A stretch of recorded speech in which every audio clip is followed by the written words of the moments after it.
Hello，大家好，歡迎收睇《紅樓密碼之星演紅樓夢》第92集。上集講到賈家嘅老祖宗賈母史太君經已壽終正寢啊，賈家上下悲痛不已啦。喺悲傷過後，都係時候立即要準備安排喪禮啦。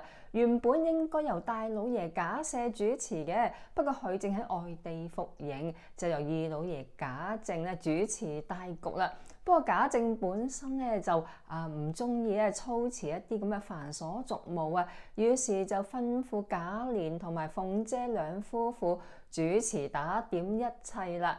呢一日咧，鳳姐嘅貼身丫鬟平兒就同鳳姐講啊，佢話少奶你身體唔好啊，又要咧主持咁大個喪禮，非常之咁勞心勞力嘅，我怕你嘅身子咧捱唔住啊。鳳姐話：你放心，我身子唔好，主要我哋咧安排好人手咧，應該冇問題嘅。況且我身為後宅嘅大當家，係責無旁貸要咁做㗎。此時咧，鳳姐原本就諗住同平兒商量人手嘅安排啦，但係咧就見到賈母生前最錫嘅貼身丫鬟鴛鴦入到嚟啊！佢一見鳳姐立即跪低啊！鳳姐即刻扶起鴛鴦啦，佢話：做乜行咁大個禮啊？我受唔起㗎！鴛鴦就喊住咁話啦：鳳姐，我知道老祖宗嘅喪禮由鳳姐你主持，所以我特登過嚟求鳳姐你要將老祖宗嘅喪禮辦得風風光光啊！鳳姐話：咁自然不在話下啦，你有咩好擔心啊？你唔怕講出嚟俾我聽啊？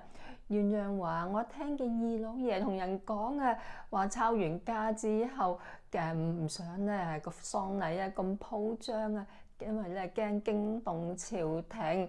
但係我心諗，以老祖宗咁嘅品位、咁嘅氣派，如果佢個喪禮搞到馬馬虎虎、求求其其，又點對得住老祖宗啊？鳳姐話：雖然我哋賈家經歷過抄家之後，的確好多嘢都唔適宜咁鋪張，不過應有嘅體面同埋氣派係我咧應該要做嘅，你唔使咁擔心啊！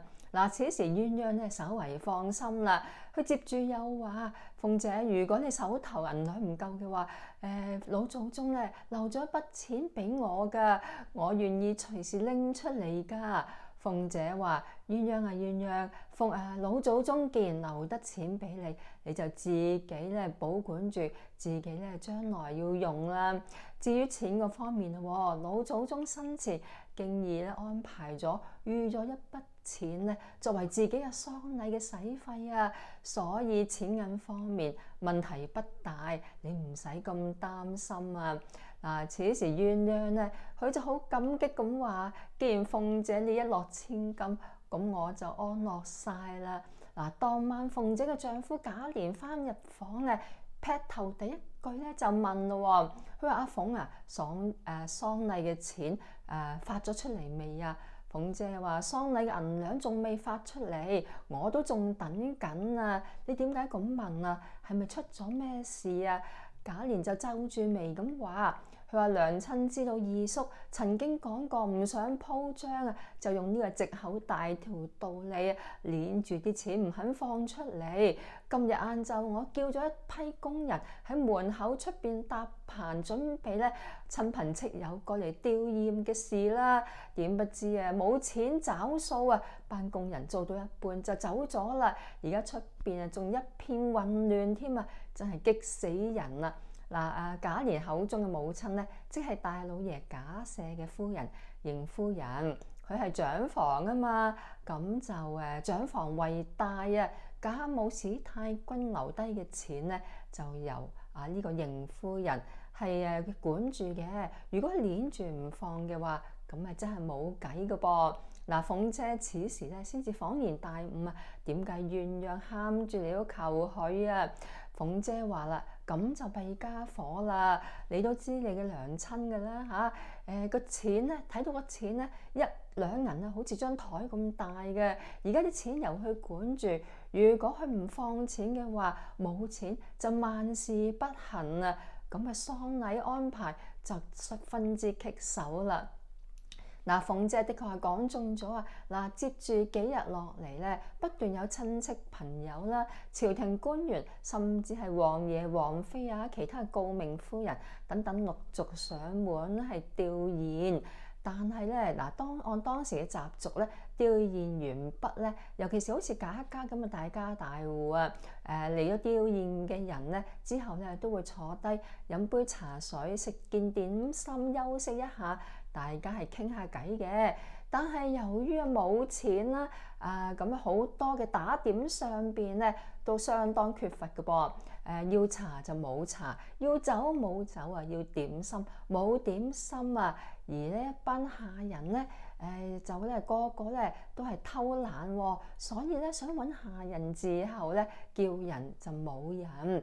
於是乎啊，個個都怨聲載道啊，話賈家啊辦咧老祖宗嘅喪禮啊，十分之招呼不周啊，而且咧簡直係亂七八糟啊，不成體統。嗱，呢一番説話咧就傳到去王夫人嘅耳仔嗰度。嗱，呢一日王夫人正係同邢夫人咧係傾緊偈嘅，佢就咧叫人啊，叫鳳姐過嚟咧訓示一番啊。佢話：我哋賈家雖然今時唔同往日，但係依然係京城入邊顯赫嘅門第啊！你有冇聽到呢幾日啊？成個京城啊，話我哋賈家辦老祖宗嘅喪禮啊，簡直就係亂七八糟，唔成體統啊！試問啊，你係負責主持呢個喪禮噶嘛？試問啊，你有冇將你嘅心機啊擺喺個喪禮上邊啊？仲往老祖宗生前咁錫你，試問啊，你點有面目對得住老祖宗啊？話一輪子馬，鳳姐原本係諗住話咧，其實啊，主要原因就係因為邢夫人攆住啲錢唔放啊，於是乎咧打點方面就係梗係唔順暢啦。但係望一望喎，王夫人側邊邢夫人咁大個人坐喺度啊，佢啊唯有啊將呢番説話咧，咕一聲吞咗落肚啦，仲係咧有萬般嘅委屈啊，都只可以係死忍啦。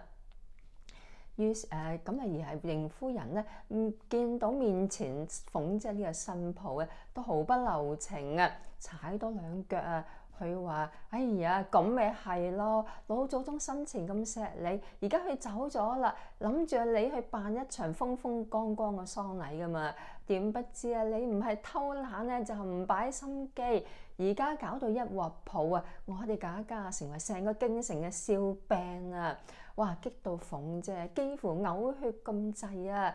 呢個邢夫人啊，見到鳳姐咁嘅死狗樣，不知幾咁心涼。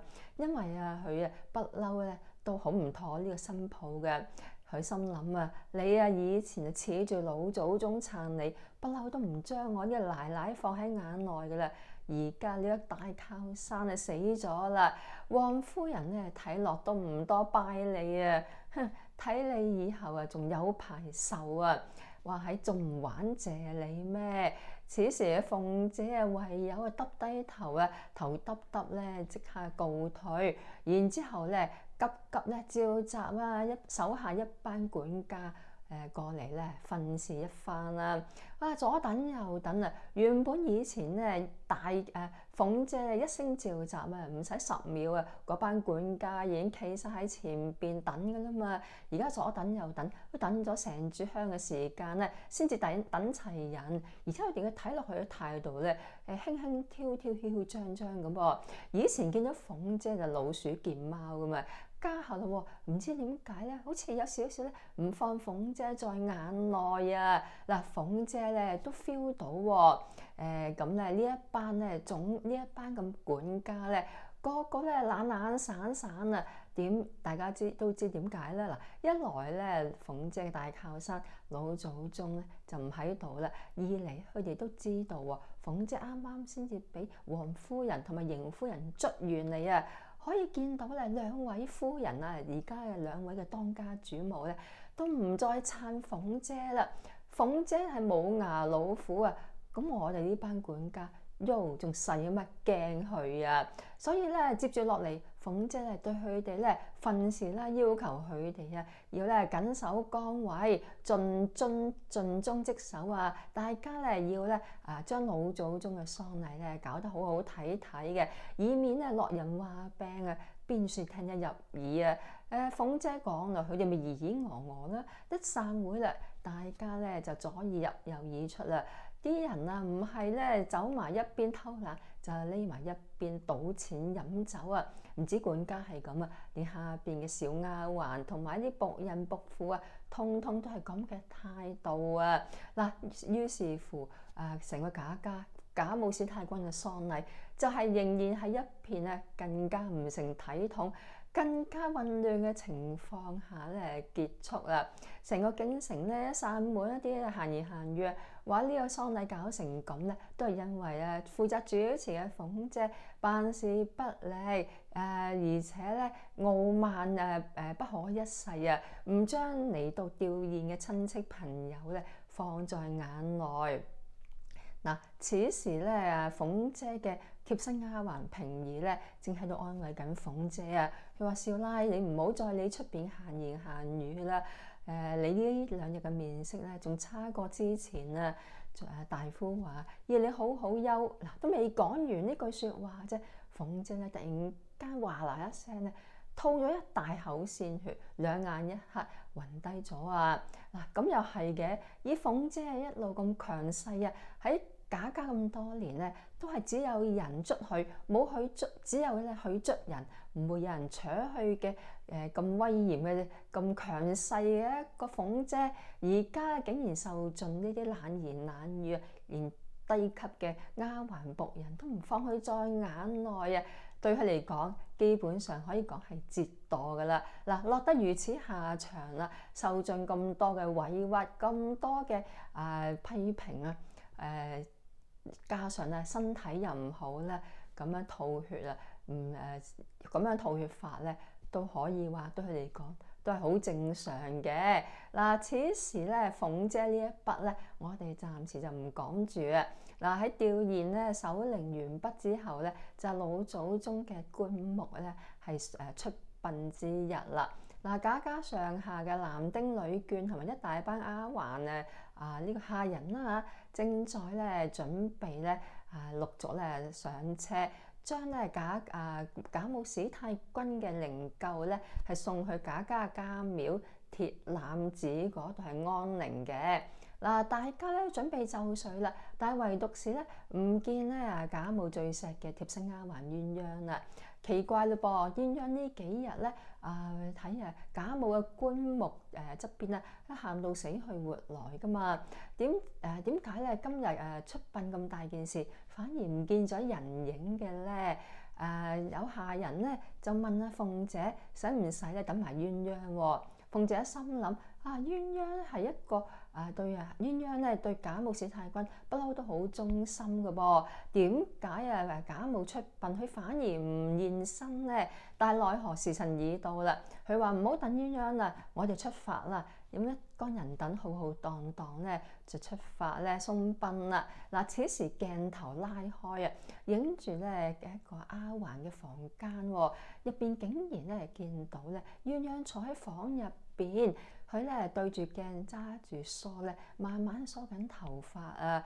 而咧佢望住鏡中咧喊到兩隻眼都腫晒嘅自己，好詭異咁喺度自言自語噃。鴛鴦話：幾年前咧，大老爺咧睇中自己，要咧立自己為妾，當時自己咧誓死不從啊！好在有賈母史太君喺度撐腰咧，先至可以避過一劫。而家老祖宗走咗啦，以後就係大老爺做一家之主。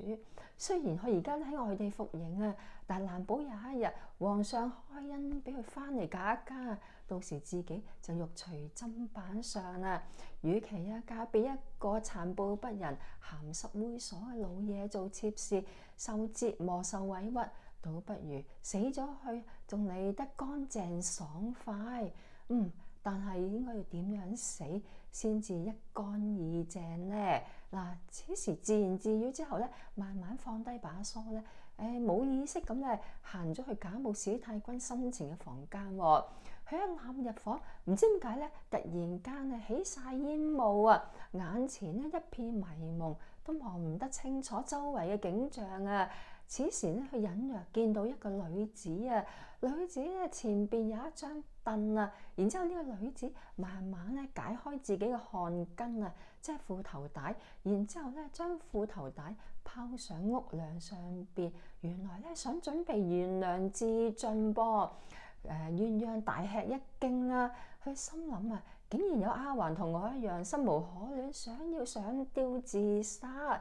然之後咧，定一定心神，大膽咁問啊，佢話你到底係咩人啊？係邊一房嘅丫鬟？你喺度做乜嘢啊？呢個女子擰轉頭望咗鴛鴦一眼，微笑咗一下，然之後消失咗喎。鴛鴦揞住嘴啊咗一聲。原來佢唔係丫鬟啊！呢個女子原來係隔離寧國府之前咧傳佢同阿寧國府嘅大老爺賈珍通姦亂倫嘅同佢嘅家公即係寧國府嘅大老爺賈珍通姦亂倫嘅後嚟咧懸梁上吊自盡嘅寧國府嘅少奶奶秦可卿啊！鴛鴦心諗啊，唔怪得之前啲人猛咁話見到秦可卿嘅鬼魂喺度遊蕩啦，原來係真嘅。似乎秦可卿係現身，想教我應該係點樣自盡啊，就係上吊啦。於是乎鴛鴦二話不說咧，好似受咗鬼魂嘅蠱惑一樣啊！有照板煮碗啊！佢咧將一張凳移咗喺屋梁下邊，然後解開自己嘅汗巾，將汗巾一拋上屋梁啊！喺個汗巾一頭一尾打咗個搦，然之後將自己個頭擺咗喺汗巾上邊啊！然後雙腳用力一踢，將張凳踢開。但係唔使一炷香嘅時間，鴛鴦咧鴛鴦經已氣絕身亡啊！嗱，去到第二日朝早咧，下人咧嚟打掃房間咧，先至大叫啊，話弊家伙啦，弊家伙啦，死人啦，死人啊！有人懸梁自盡啊！嗱，此時鳳姐同埋寶玉咧，正喺房度咧傾緊喪禮嘅事。就連同咧鳳姐啦，就連同寶玉，仲有寶玉嘅貼身丫鬟襲人咧，第一時間趕到啊！鳳姐先係吩咐下人將鴛鴦嘅屍體咧放落嚟啦，然之後咧就嘆息咗一聲啊！佢話鴛鴦真係一個忠心耿耿嘅忠僕啊，竟然為咗老祖宗殉葬。而隔離嘅襲人咧，佢本身係鴛鴦嘅好姊妹、好閨蜜噶嘛，佢見到好姊妹竟然咧自殺了結一生啊，不禁悲從中來啊！淨係抽泣之際，見到側邊嘅寶玉少爺呆傻傻咁喎，佢就擔心少爺咧忍唔住見到呢啲咁嘅生離死別啦。況且寶玉少爺生前同鴛鴦都有唔少交情。佢就同寶玉講啦，佢話少爺，如果你傷心難過嘅話，你就喊出嚟啦，唔好屈住，會傷身噶。此時嘅寶玉竟然咧嚟一個180度嘅大反轉啊！佢唔喊不特止啊，仲大笑幾聲啊！佢話死得好啊，死得其所啊！鴛鴦真係有福氣啦！你哋睇下我身為家家嘅姐弟，想死都死唔到啊！嗱，此時襲人咧大吃一驚啊，心諗弊啦，少爺又傻咗啦！唉，唔通寶玉俾鴛鴦嘅死嚇到舊病復發，痴呆病症翻發啊！由於今集嘅時間咧經已到啦，要交由下一集咧先同大家分享嘅。大家去到呢度咧，唔好急住熄機喎。尤其是如果你仲未訂閱嘅話咧，麻煩你幫我做個小動作，就係用你嘅小指頭按訂閱呢個掣。因為咧你一訂閱咧，即係等於咧俾咗支持同埋鼓勵我哋呢個頻道㗎啦。咁然後咧就請你按埋側邊嘅鐘仔，有新片上，你自動就會知㗎啦。最後請你俾個 like 我，同埋將呢段片分享俾你嘅朋友啦。多謝收睇，拜拜。